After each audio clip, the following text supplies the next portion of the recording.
Never say cruel things to your daughter, or you'll end up regretting it just like this woman did. One day, Mildred had a heated argument with her daughter. I hope I get raped on the way! Yeah, well, I hope you get raped on the way too. Never imagining that the angry words she hurled would actually come true. That night, her daughter was raped and murdered beneath 3 billboards. And since then, Mildred has lived in unbearable pain and self-blame. 7 months passed with the killer still at large, and Mildred couldn't accept that her daughter's case would just be forgotten. So she did something drastic. She took all her savings and rented the 3 billboards at the crime scene, posting 3 pointed messages. That evening, Officer Dixon was driving home from work when he passed the billboards and was absolutely stunned by what he read. Fuck me.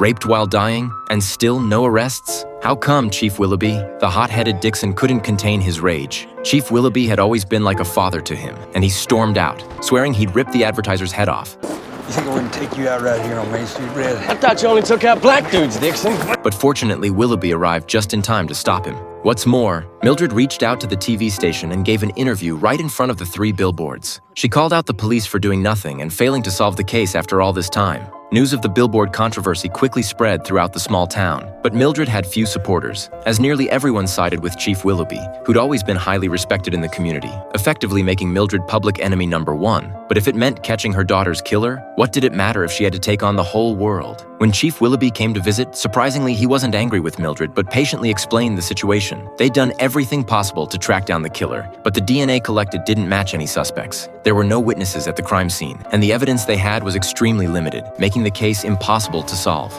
I'm doing everything I can to track him down.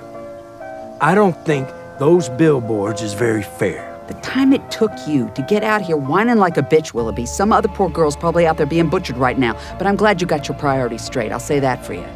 With no other choice, Chief Willoughby revealed another secret. He was actually dying of cancer and didn't have much time left, hoping Mildred would grant a dying man some dignity. But Mildred calmly replied that she already knew. He thought Mildred might show mercy because of this. You still put up those billboards? But her attitude remained cold, so he had no choice but to leave. However, Mildred's troubles were just beginning. Even her own son scorned her actions, saying that coming home every day and seeing those ads was like being constantly reminded of the details of his sister's murder. Thank you, Mom.